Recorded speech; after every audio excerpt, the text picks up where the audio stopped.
Alex അമ്മൂത വാർത്തകൾ വിളിച്ചത്. Alex, ഈ ആംബുലൻസിന്റെ സൈറണും ഓണടിയും എല്ലാം കൊണ്ടാണോ അതവിടെ അനങ്ങാൻ നിൽക്കുന്നത്? ഹർഷി, തീർച്ചയായും. അതായത് ഇന്നലെ വൈകുന്നേരമാണ് ഈ സംഭവം. ദേവികുളത്ത് സ്റ്റേഷൻ ചെയ്യുന്നതാണ് ഈ 108 ആംബുലൻസ്. രോഗിയുമായി മൂന്നാറിൽ നിന്നാണ് ഉദുമൽപേട്ടിലേക്ക് പോയത്.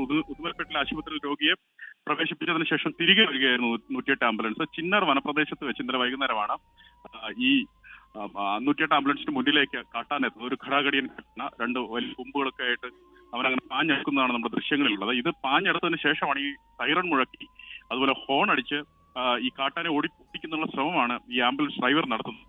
അവൻ ഒന്ന് ഭയന്ന് പിൻവാങ്ങുന്നത് കാണുന്നുണ്ട്. അതിനുശേഷം പിന്നെ അങ്ങനെ നിലയുറപ്പോടെ തന്നെ നിന്നു. അതിനുശേഷമാണ് ഏറെ നേരത്തിന് ശേഷമാണ് ആന റോഡിൽ നിന്ന് മാറിയതെന്നാണ് ഈ ആംബുലൻസ് ജീവനക്കാർ പറയുന്നത്. തൊട്ട് മുമ്പേ മുന്നിൽ വന്ന സ്വകാര്യ വാഹനം കാറിൽ വന്നവർ ഈ ആനയെ കണ്ടിരുന്നു എന്നിവരോട് പറഞ്ഞിരുന്നു. അതുകൊണ്ട് അവർ പ്രതീക്ഷിച്ചാണ് വന്നത്. അതാണ് ഈ ദൃശ്യം അവർക്ക് എടുക്കാൻ സാധിച്ചതെന്ന് അവർ പറയുന്നുണ്ട്. അതാണെങ്കിൽ ഭയന്നുപോയി എന്ന് പറയുന്നു. മറ്റ് അപകടങ്ങളില്ലാതെ ഈ ജീവനക്കാർ രക്ഷപ്പെട്ടിട്ടുണ്ട്.